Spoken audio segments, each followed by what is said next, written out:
The first text came at 2:17 a.m. I woke to the dim glow of my phone on the nightstand. I didn't recognize the notification tone. It wasn't hers, but I rolled over, still half asleep, thinking it was just some spam. Then I saw her name, my wife, and the words, "I need to tell you something. I slept with your brother last night." For a moment, I stared at the screen, the words sinking like stones in my chest. My hands went cold, the phone trembling. My mind couldn't process it. My brother? Her? The quiet, laughing woman who kissed me goodnight every evening, who reminded me to take my coat when it got cold, who leaned her head on my shoulder during late-night movies. She had with my brother? I didn't reply. I just sat there, heart hammering, staring at the ceiling, trying to convince myself I'd misread it. Maybe it was a cruel joke, a hallucination, something impossible. But deep down, I felt a creeping, familiar weight. Suspicion, unease that had been there for weeks, like a shadow at the edge of my vision. The signs had been there, subtle at first. Missed calls she would later blame on dead battery. Messages on her phone she glanced at too quickly. That night she'd insisted on going out with friends more than usual, though it never felt like the same circle of friends. And when I asked where she was, her laugh sounded just a little too forced, her smile a little too rehearsed. I had blamed my own paranoia, told myself I was imagining things. But my gut had been trying to tell me something. I remember the day I almost stumbled across it. Her phone had slipped from her bag on the kitchen counter while I was grabbing my jacket. A message preview popped up. "Can't wait to see you tonight, Red Heart." My brother's name flashed in my mind, but I told myself it couldn't be. I'd get it wrong. I wanted to be wrong. I hoped somehow I was. And now it was confirmed. I didn't respond to her text immediately. I needed to breathe, to think, to feel.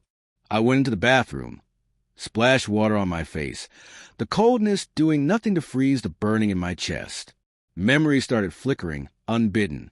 The morning we met, the way she laughed at my dumb jokes, the quiet evenings in our tiny living room. Every tender moment now seemed tainted. Every smile, every whisper, every touch, it all felt like a lie. When I finally typed back, I didn't rage. I didn't cry.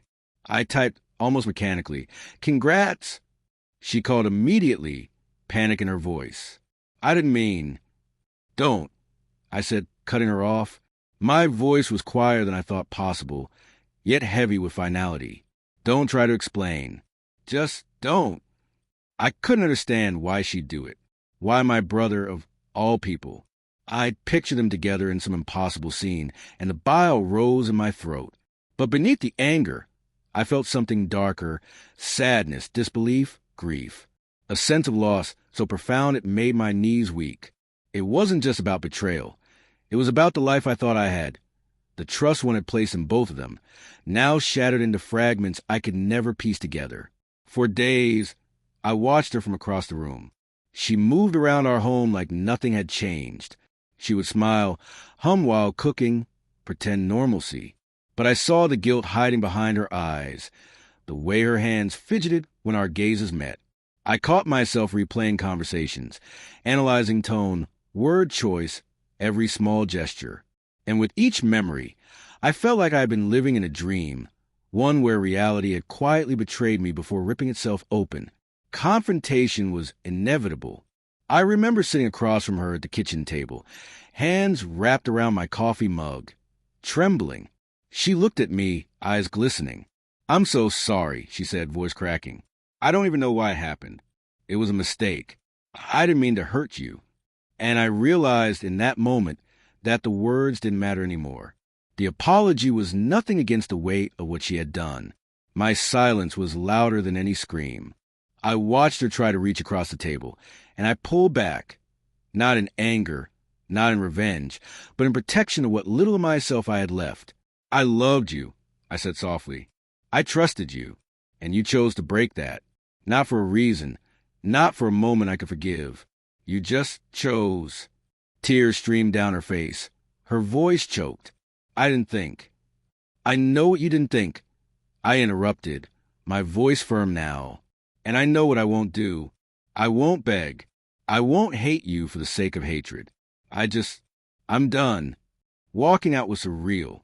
The house we had built together, every laugh, every fight, every quiet Sunday morning felt alien now. I didn't look back, but I carried the weight of memory like a shadow trailing me. The pain was sharp, immediate, but beneath it was something else, a seed of understanding. Not for them, not for their choices, but for me, for the part of me that still deserved honesty, respect, and a chance to rebuild. In the days that followed, I found solace in the quiet. I spent hours walking to the park, letting the cold air fill my lungs, thinking about what I wanted my life to look like without betrayal lurking in every memory. And slowly, I realized that healing wasn't about her remorse or my anger. It was about reclaiming the life I almost lost to deceit. I kept my word. No drama, no confrontation beyond that day. I didn't rage on social media, didn't humiliate them, didn't beg for closure. I simply chose myself. I let the betrayal exist, acknowledged the hurt, and decided not to let it define me. Months later, I stumbled on a photograph from a year ago. It was us laughing in the kitchen, pancakes on the plate, flour on our noses. I almost deleted it, but then I paused. I didn't delete it because of nostalgia or longing. I didn't delete it because I forgave her or my brother. I deleted it because I didn't need it to remind me of what I had lost. I needed it to remind me of what I could still become. Betrayal had ripped everything open, but it hadn't destroyed me. It hadn't taken my voice, my dignity, my right to choose my own life. And for the first time since that text arrived at 2:17 a.m., I felt something I hadn't in months. Quiet strength. I knew it would hurt, sometimes more than I wanted to admit. Memories would sting. Thoughts of what they had done would surface like ghosts. But I also knew that I had survived, that I had seen betrayal in its rawest form and still stood. And that, more than anything, mattered. I never texted her again. I never spoke to my brother. And when I finally closed the door on that chapter, I didn't slam it. I walked out gently with my shoulders squared, carrying nothing but the truth. That I would survive this, that life would go on, that I would rebuild stronger, wiser, and unbroken. Because sometimes the most powerful response isn't anger, isn't revenge, isn't tears. Sometimes it's the quiet one-word reply that changes everything. Congrats.